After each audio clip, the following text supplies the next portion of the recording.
This is a Math 2 lesson summary video titled How Does It Grow?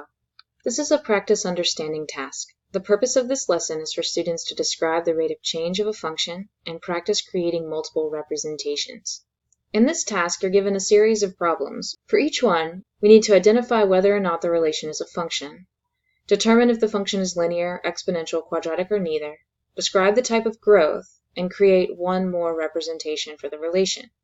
For a relation to be considered a function, every input of that relation needs to have exactly one output. Linear functions grow by adding a constant difference, so adding the same value over and over and over to the previous output. Exponential functions grow by multiplying a constant ratio, so multiplying the same value to the previous output to get the next one. And then quadratic functions grow by adding a linear pattern. So you're still continually adding, but the amount that you're adding is changing at a linear rate.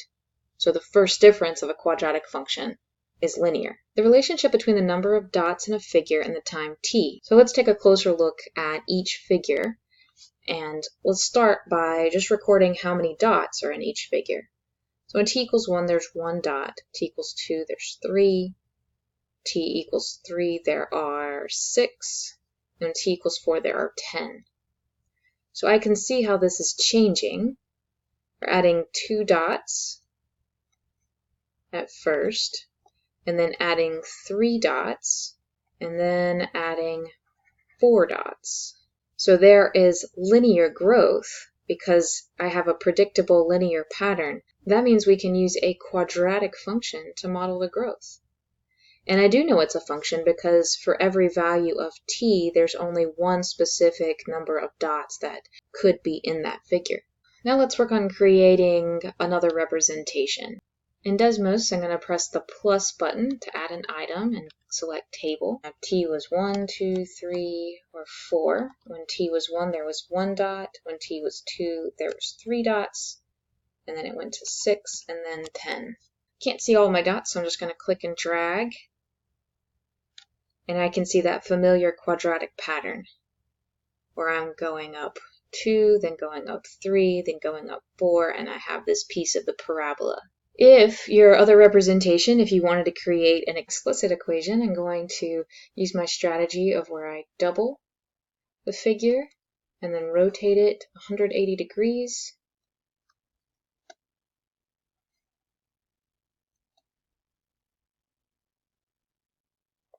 Now, to get the total number of dots, I have the same number of dots in the bottom row as I do for the value of t.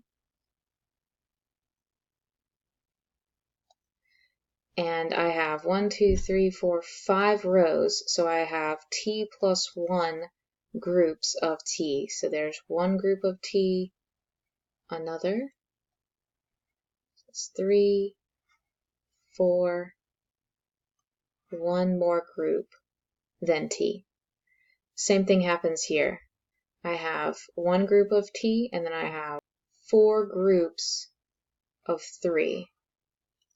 So that is t plus 1. And the same for the other 2. So to get the total number of dots that I have, I'll do t, because that's with one row.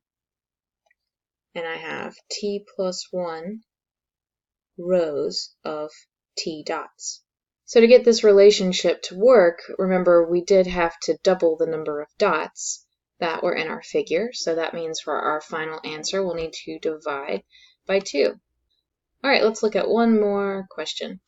Here in number 11, I have the product of 2 linear factors. So I already know automatically that this is quadratic. Let's go to Desmos and create a table and a graph. So on Desmos, I'm going to type in the equation as it's written, and I'm just going to zoom out a little bit and scroll.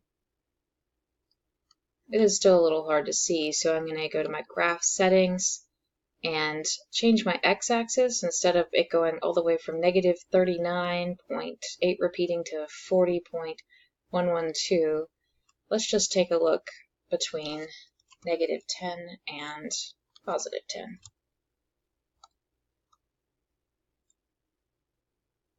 Now I can see my x-intercepts and my minimum point. If I wanted to look at the table, I can hit this gear and then click on the table button. And here I have a table of values. So we can clearly see that this parabola is a function because every input, so here, for example, when x is 0, y is negative 18. If I zoom out and get a look at a lot more of this graph, I can see that every input has exactly one output. Let's return back to this equation. I could also rewrite my equation by multiplying my two linear factors. I'm going to use the box method, so I have 4x plus 3, x minus 6, giving me 4x squared. So now I'm using the distributive property to multiply, and the box just helps me keep everything organized. And I can combine like terms, so I have y equals 4x squared, and then negative 24x plus 3x makes negative 21x, and then minus 18. Now that the quadratic equation is written in standard form, I can see that the largest exponent is 2, again confirming that I have a quadratic function. And since I know that quadratic functions have a linear rate of change, I would describe my type of growth as linear. So again, just to summarize, for a function, every input has exactly one output. Linear functions grow by adding a constant difference. Exponential functions grow by multiplying a constant ratio, and quadratic functions grow by adding a linear pattern. And that's it for this video. Thank you for watching.